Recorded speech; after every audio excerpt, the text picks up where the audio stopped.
Assalamu alaikum wa rahmatullahi wa barakatuhu. Great greetings of peace and mercy be upon everybody watching. Ahmed Ryden here from the Muslim Father Support Forum, back again with another podcast. As ever, I've got my co-counsel joining us, Brother Ahmed X. Assalamu alaikum, Brother Ahmed X. Walaikum salam wa rahmatullahi wa barakatuh, guys. Yeah, classic case of you were on mute. That's He's with us live and direct and in full mic mode. Right. So what are we doing today? Well, on the back of our misguided podcast, with thankfully a big shout out to Mufti Didar Hassan for joining us for that. We're going to do misinformation, which is the same perpetrator, but we're going to cover it from a legal perspective. And to help us with that, we're going to have with us is Brother Khalid Rashid, a co-founder of the Muslim Father Support Forum, also a professional Mackenzie friend in his own right with the Family Court Support Service. But actually, let me add him, and he can introduce himself. Do a far better job than me.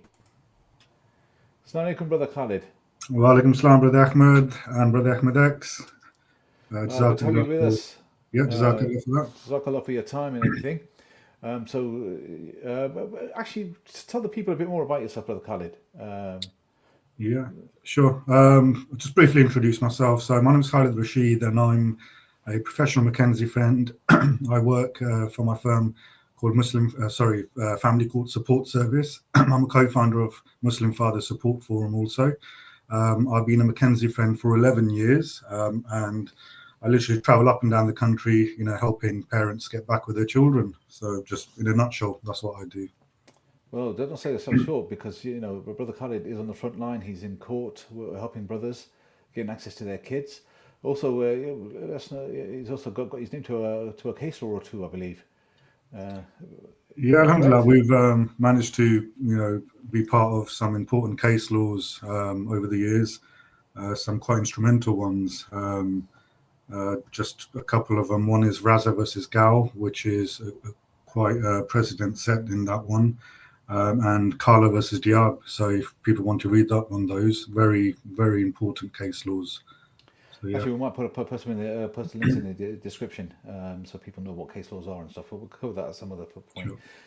Right, let's get going. So we've had the sister spouting her diatribe of misguiding sisters, but we're going to do the legal takedown today. So that's why Brother Khalid's with us. So I'm going to play the first video from her. So let me play this.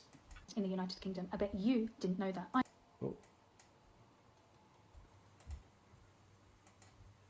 Is legally recognised in the United Kingdom. I bet you didn't know that. I am so sick of solicitors and legal advisors advising individuals that just because their marriage is not civilly registered, so it could be a nikah or any other religious ceremony, your marriage is not recognised. False. Did you know that the United Kingdom not only operates on strict laws under statute or common law, but they also operate on rules to do with procedural fairness and equity?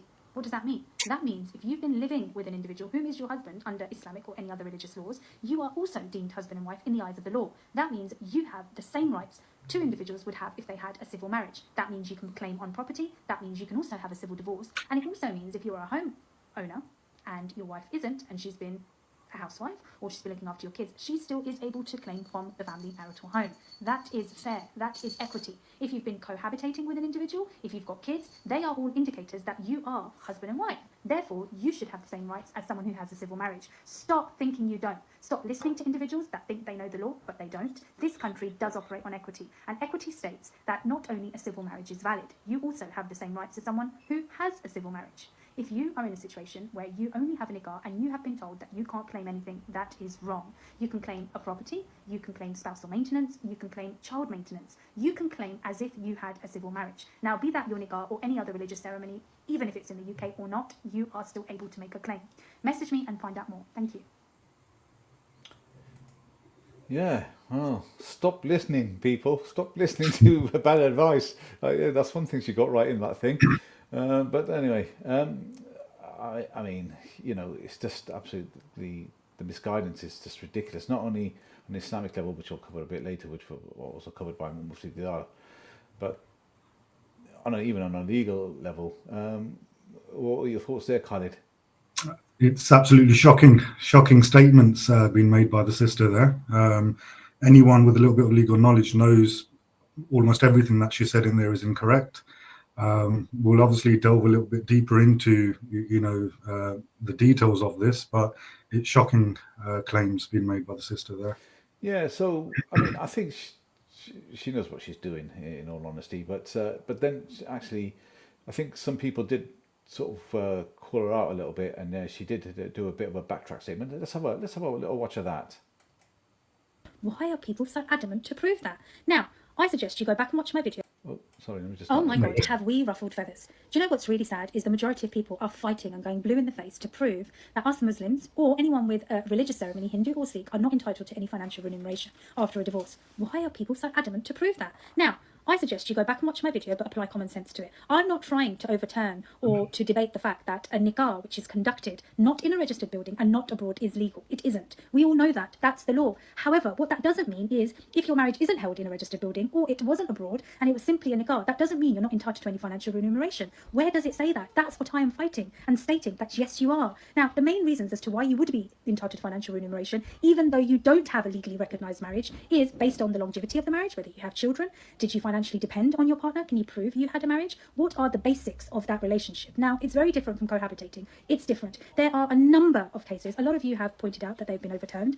They've been overturned on the basis of proving whether the individual marriage in question was void or not void. That's not the point I'm making. The point I'm making is if you were married to someone and you did not have a civil marriage, that doesn't mean you're going to be left high and dry. I mean, how does it make sense? Say, for example, the majority of women in our community, older women, our mums or our aunties, who have been married for 15 years plus, have a number of children, their husbands own the house by mortgage, they have spent their whole lives as homemakers, as mothers, and they've spent their life looking after their children and their husband has financially provided for them because they were asked or they had the job to be at home. How would it then make sense if they divorced and that woman would walk away with nothing and be homeless? It doesn't make sense because it doesn't need to make sense. That doesn't happen. In this country, you are entitled to financial remedy. You have to assert your rights to get them. I've been doing this job for 7 years and I've done over 48 cases where women have only had a nikah. Yes, some of them have been from abroad, hence it was much easier out, but the majority of them didn't. And we didn't go to court to prove that their marriage is legal. That's not what we did. We went to court to prove that they had a marriage, irrespective of it being legal. The workings were legal in terms of how a legal civil marriage should be. The workings, the way that they conducted the relationship by means of living together, having children, buying a house together but only being on one person's name, being financially dependent on the other. That is how you are with your husband or you are with your wife. You financially depend on them. And the UK gives you rights. There are a number of cases. There is a number of statute law which makes it very clear. There are certain checkpoints which you have to go through to prove that you are entitled to finances. It doesn't always have to be via cohabitation laws. Now, that's what my video was about. So I suggest you go back, rewatch the video, and if you're in a similar situation, contact us. Thank you. All right, so that's what that first video was about. I don't think so. I mean, but anyway, let's unpack the first video, Bro Khalid. There's a fair bit of statements being made in there. So let's kind of see if we can go bit by bit. Sure.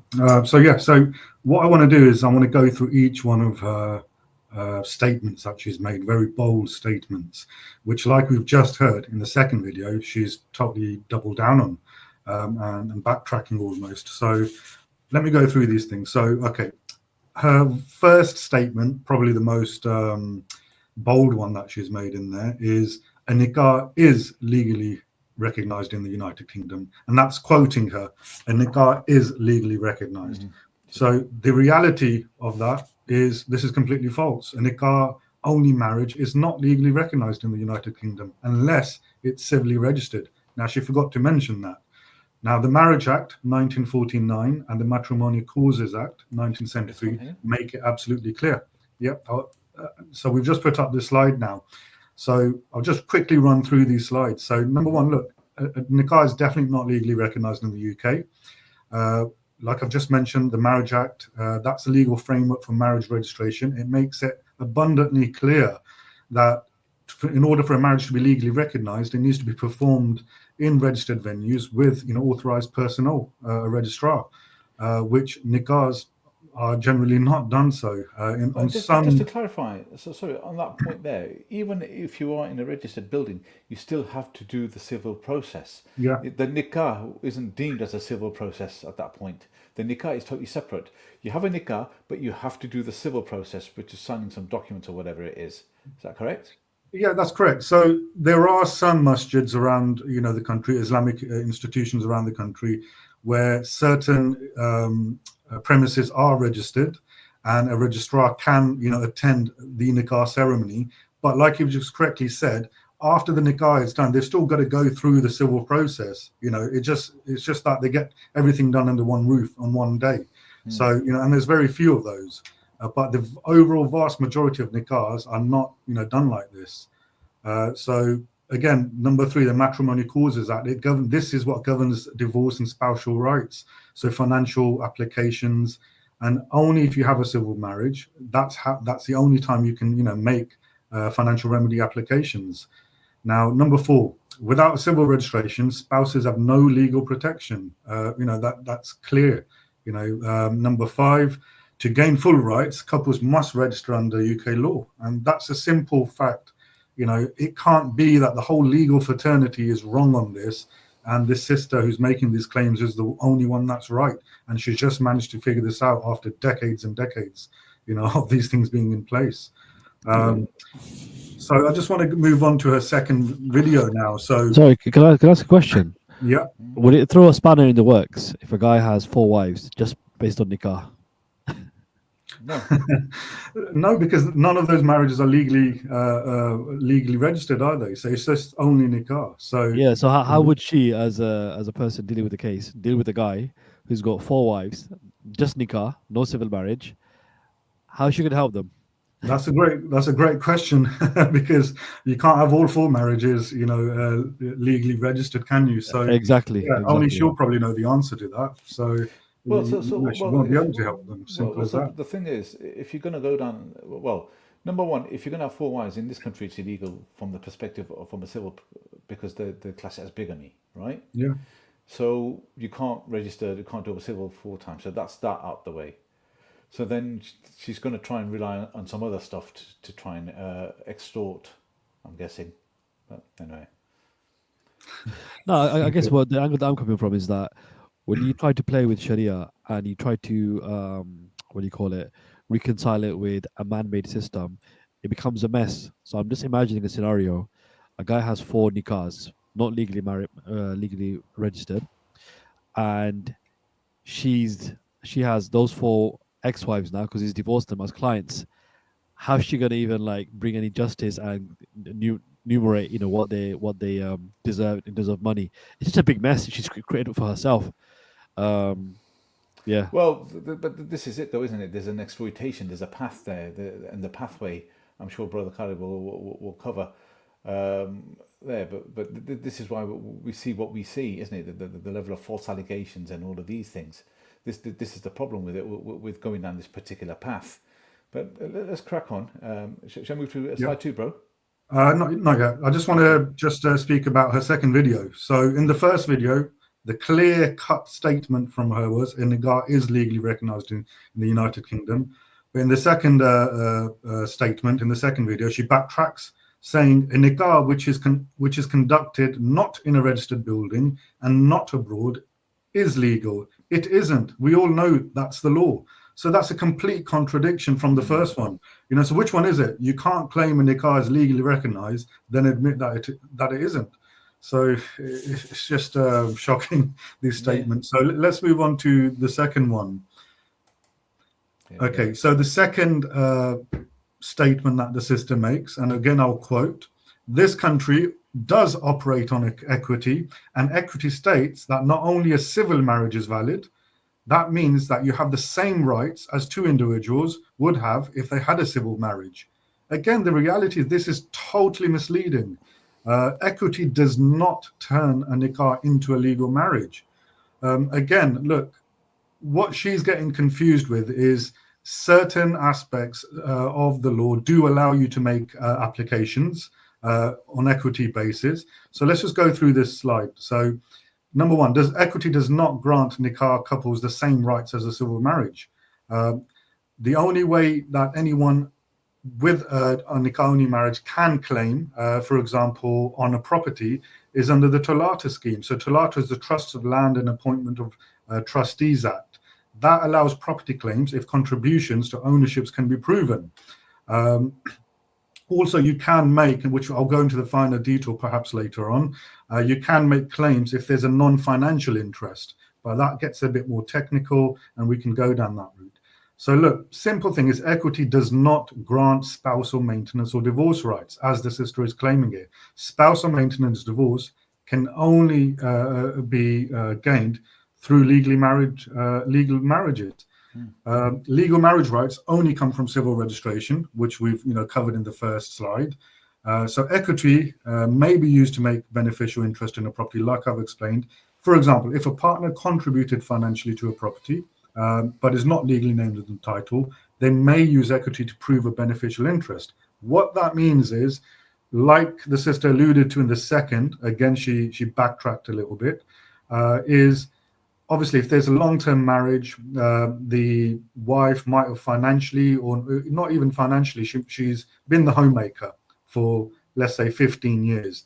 That's then allowed the husband to go out there and work full-time, i.e. she supported him in doing that.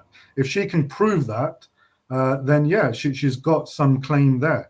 But the husband can turn around and say, well, I didn't need her. We didn't have this agreement that because you're going to be the homemaker, I'm going to go there and you'll be able to allow me to work and financially support this household. I could easily just pay for a maid. So it's very easy to just disclaim this. It's very hard to prove. The way the sister's making it out that you've got an automatic right is simply not true. So again, let's go back to her second video now. So in her second video, she contradicts those two statements, and she says, we didn't go to prove that their marriage is legal. So if equity makes a nikah legally valid, why didn't she try to prove it in court then? So again, she's just doubling down. Any comments on that? Yeah, I just want to clarify here as well. With the Tolata Act, you're making an application for the marital home. That doesn't open the door to the pension pot, savings, crypto, pieces of gold, the special treasure chest underneath the bed. All those things are off limits. It's only the family home. Is that correct, Carl? Yeah, that moves us nicely onto the next slide. Okay, that's what we're covering, that one.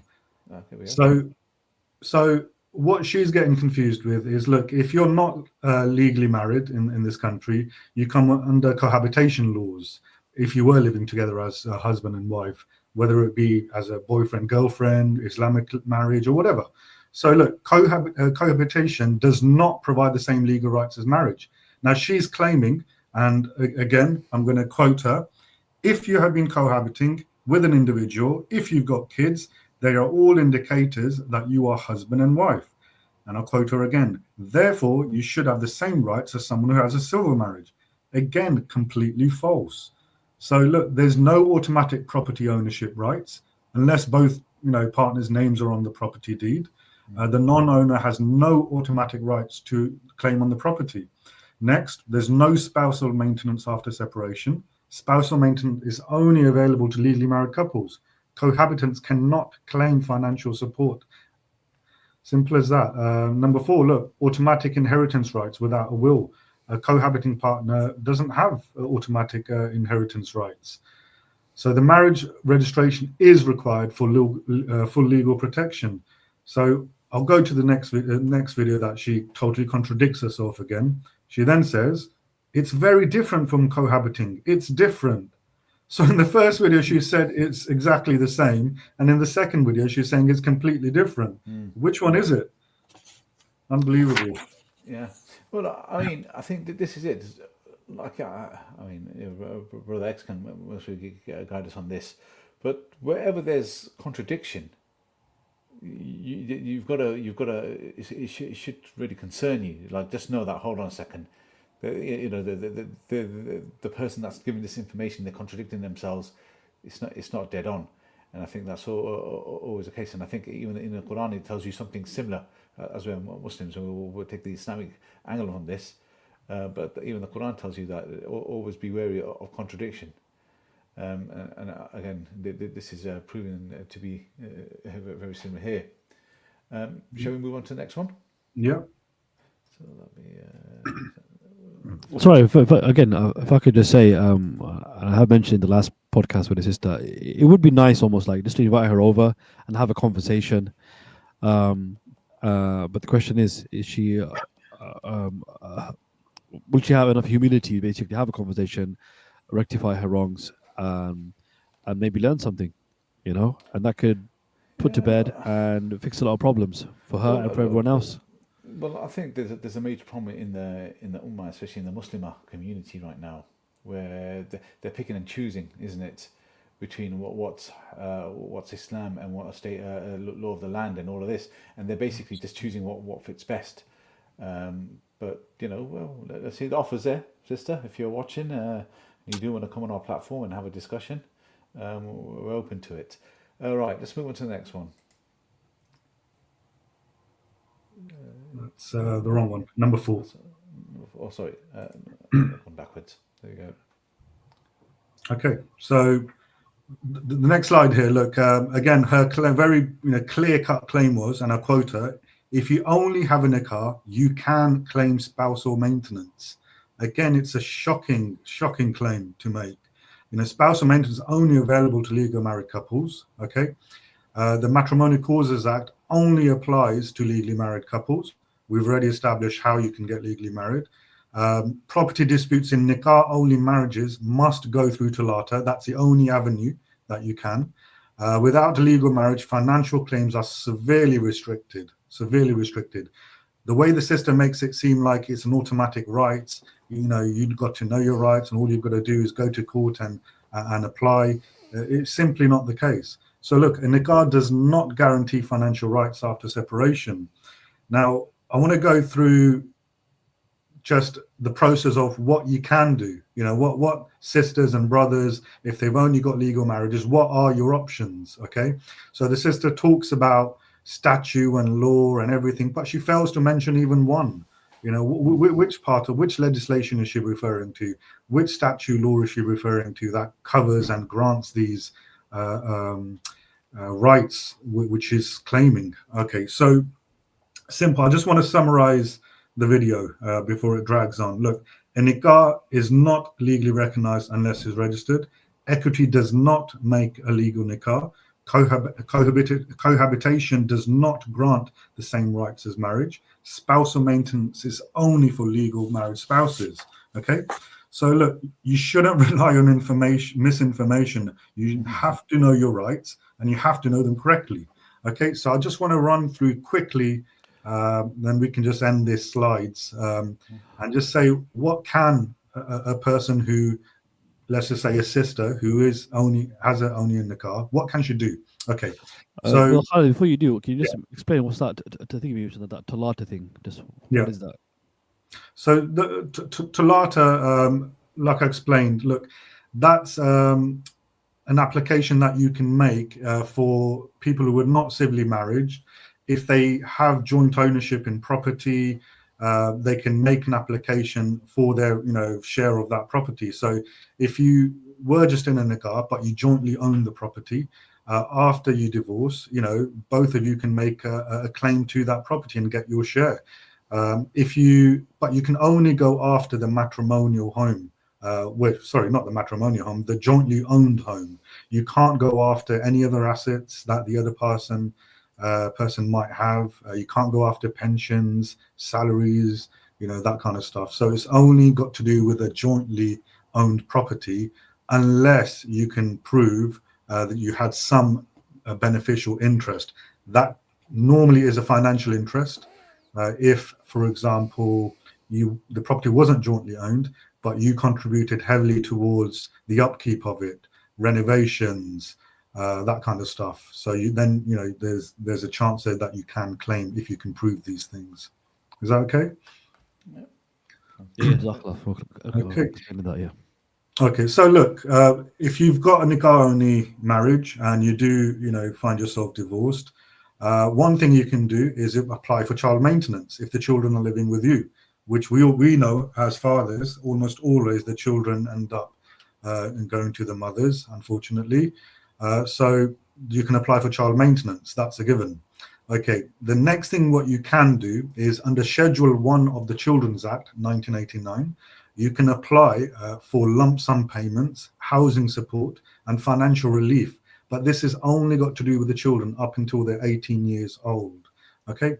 The other thing you can do is if you were jointly named in the property, if you did have a financial interest, i.e. you paid a big deposit for your husband to buy that property or anything else like I've explained, then you can make an application under Tulata. That's it.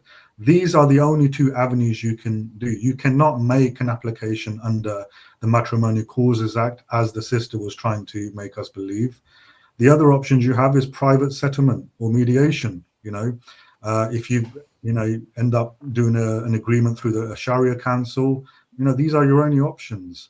Now, one thing I want to make clear, the way the sister, and again, these are scare tactics. This is typical feminist language where they scare these women. You'll be left with nothing. You'll be destitute. You'll be homeless. No, this country, has safeguarding duties and protocols. Okay, if you are made homeless, i.e. after a divorce, and your husband takes back his property, and you've got the children, you are not going to be made homeless. The council has a duty to house you and your children. Okay, so women will get, social housing. They will get certain benefits. You're not going to be left there penniless and on the streets. It just doesn't happen. And if it does, there's a very quick turnaround to resolve those issues. But in a nutshell, that's it, really, I think. So, Brother Khalid, so what if you get those sisters who push back on your point by saying, yeah, but that's a long process. They're on a huge waiting list. Yeah. They're going to live in a women's refuge for a few years or whatever. Like, if they say, yeah, you're right, but they have to go through. We have to go through all that process. What's your response to that?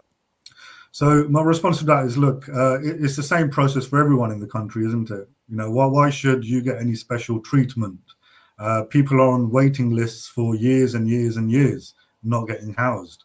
Now, if you're able to work, then you should be able to work. You can get benefits. You can get free childcare. However, look, I understand 100%. Look, we're not saying that, women don't get abused. We're not saying that, there are women who are badly treated. Of course there are. Of course there are. And rightly so, they've got things in place. But what these kind of claims this sister is making, what this does is this pushes sisters into making false allegations, like you said. So they'll go down the route of, going through a women's refuge. And what that does is that fast tracks them to social housing. So instead of waiting years, months and years, literally they'll probably get, permanent housing within a few months, under a year on average. They'll probably get moved from one place to another, but after that, they'll get a permanent place. They'll get all the support, and all they've got to do is make false allegations. And this is what we're dealing with, isn't it? Day in, day out. So it's really dangerous advice. No one will be left. If you have to wait, you have to wait. But the important thing is there still will be a roof over your head. Your children still will, have an education. You still will have resource to money. It just might take a long time for you to get a permanent house. But, that's how it is, unfortunately. I mean, I'm thinking, you know what, like maybe we're going to have a separate podcast on this topic, that if we study Islam and Sharia as a whole, like the emphasis is to keep the marriage going. Of course, when there are extreme cases and it's just best to go the separate ways, that's the best for everyone. But the emphasis is to keep everyone united. And maybe these things should be as a deterrent, because sometimes in this day and age, we have silly cases like, oh, I've fallen out of love with him. I want out. So I'm going to basically look at the best way to be out from this. Oh, this is just saying X, Y, and Z. If I do this and that, I can basically get free housing. So in some ways, I guess, just as a side message, a message to the sisters is just really think hard before you want to, go down the route of letting go of your husband and falsely accusing him and thinking it's going to be, the grass is going to be greener on the other side.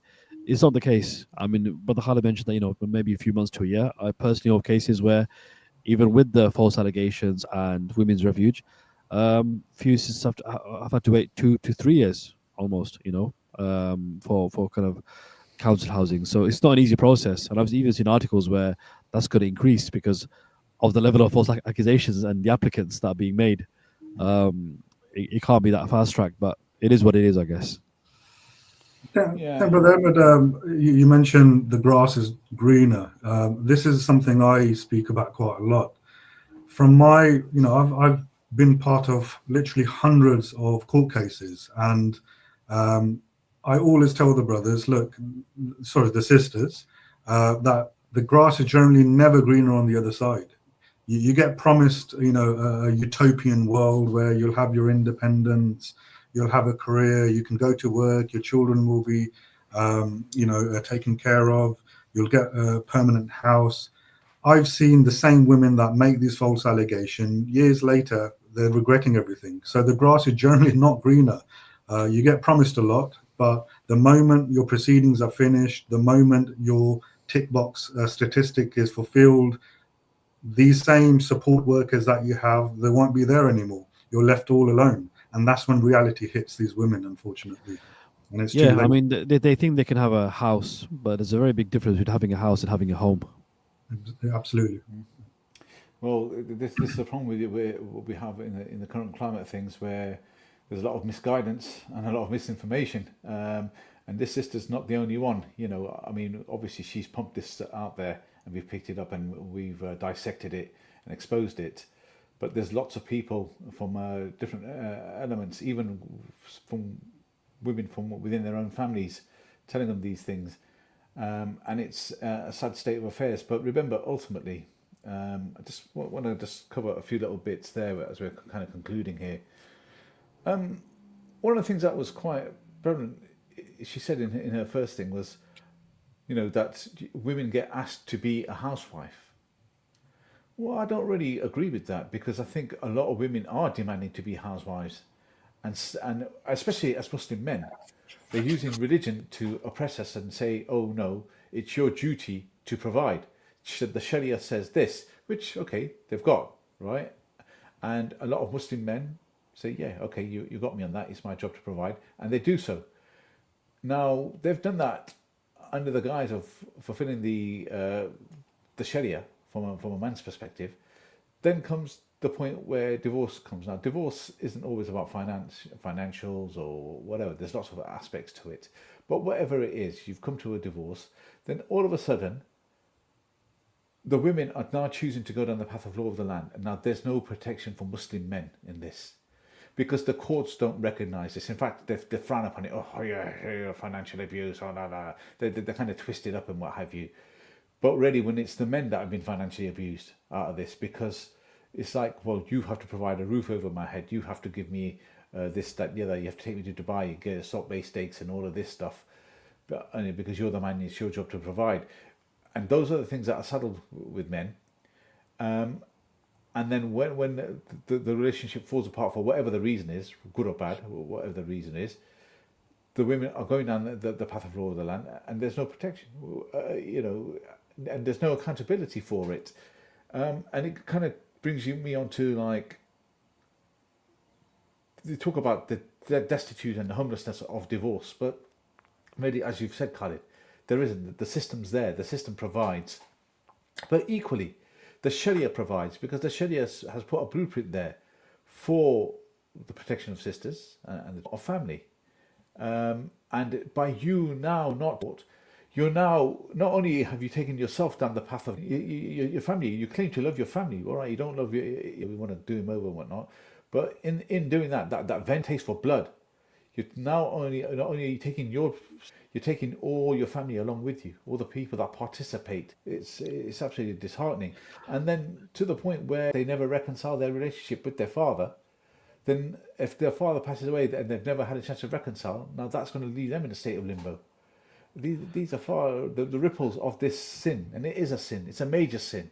The ripples of it. Of course. I mean, also go back to your previous. I think the verse I think you were referring to is, had it not been from Allah, then you would find many contradictions. And this is an example of that. The sister is trying to use her own rationale, her own logic, her own worldview and feministic agenda to come up with solutions. And again, as we were discussing this, I just thought to myself, well, hang on a sec, how would you reconcile a guy who has 40 cars? Again, it's a mess because, alhamdulillah, we have our deen for all the solutions. And as soon as you start tampering with your own logic and then mixing up with the law of the land, you're going to find contradictions and it becomes a whole mess. And just to reiterate, emphasize on your first point, just going to quote a couple of hadiths, inshallah. So Abu Hurairah reported that the Messenger of Allah sallallahu alaihi wasallam said, "Whoever calls to guidance will have a reward similar to those who follow him, without detracting from their rewards at all. Whoever calls to misguidance will have sin upon him similar to those who follow him, without detracting from their sins at all."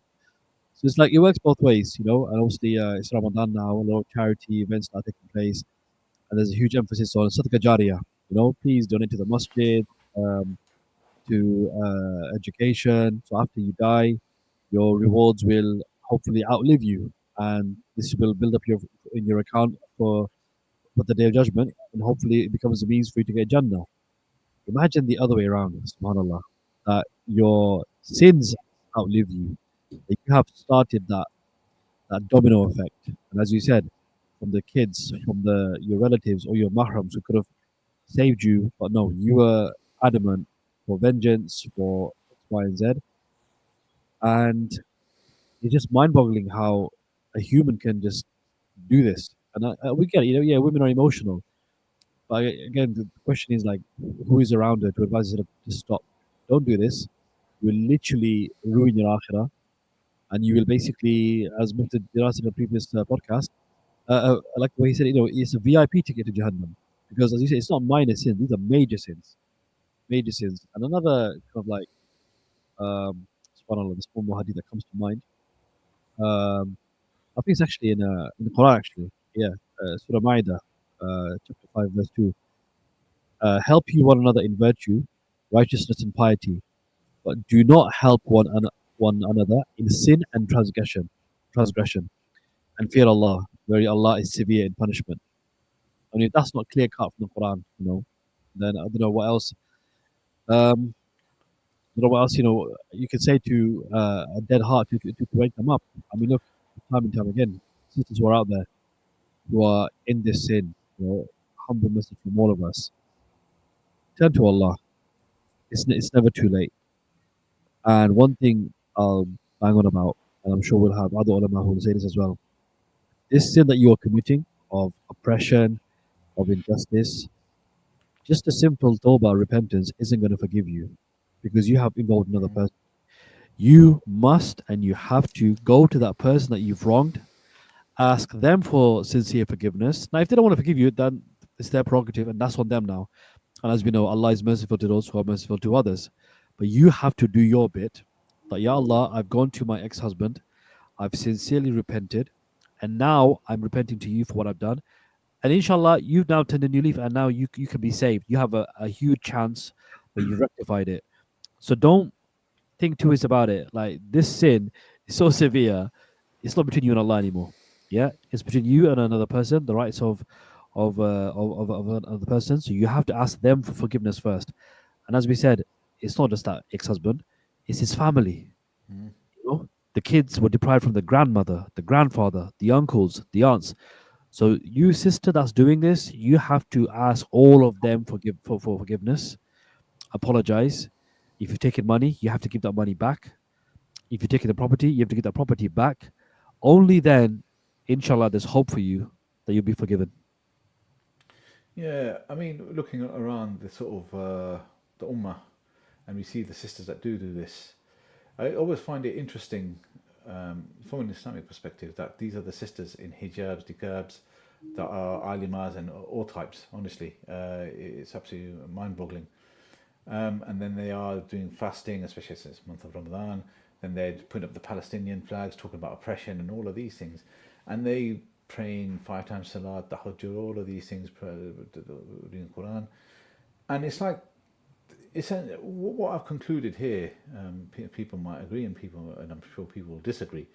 But it's like, unfortunately, people like that are in this kind of particular category. It's like they want Islam, but without the submission. And this is where the dilemma is, where you've got the test of divorce. Allah tests us in different ways. And Allah's put the test of divorce at your door. And what you're choosing here is basically the path that's not going to benefit you in the long term. And it's a test of faith, and you fail because you don't want to submit to what Allah, not only submit, but trust in Allah's guidance, in Allah's way, in Allah's law, because Allah set up the system, and I think we as Muslims are letting it down. Listen, before the sisters get in the comments of like, yeah, but men do that. Yeah, okay, there are men that that don't follow the Sharia in the way it should, and this, that, the other. But okay, that's fine. But we're talking about this particular subject. Because we have a whole plethora, a whole diet, go across all the social medias. You've got so many brown women, so many Muslimas telling Muslim men how crap they are. We get it, we're bad, we're crap, we're all that, this is why you want to marry outside the culture and all of that jazz and make it all look cool and what have you. Yeah, we'll get you all right, take that. But, we're putting accountability at your door. We've had a lot of accountability come to us. We've taken it, we've accepted it, and we're growing from it, but there seems to be no accountability from the sisters, where you're taking it, accepting it, and growing from it. And I think we're going to finish it there, unless anybody else has got anything else to add. No, I think we've covered it. Like I said, there's so many levels and angles to this, but inshallah, bit by bit, we'll cover them all. And hopefully, like I said, these podcasts becomes a means of awareness and guidance for everyone involved, especially those misguided sisters. Yeah. As ever, please like, subscribe, comment, share, spread the word, spread the awareness. If you do want to come on our platform, please do contact us through MFSF.uk or through our social media. I think we're on kind of pretty much every platform knocking around. Just search for us. Jazakallah to Brother Khalid for devoting his time to us today, for giving us the time today. He's a very busy man, very hard to get hold of as well at times, but he's made this special time, so we're really appreciative of it. And giving us his knowledge and sharing us really good snippets with us. So again, Jazakallah everybody for watching. Take care and see you on the next one. Take care. Assalamu alaikum. Wa alaikum assalam wa barakatuh.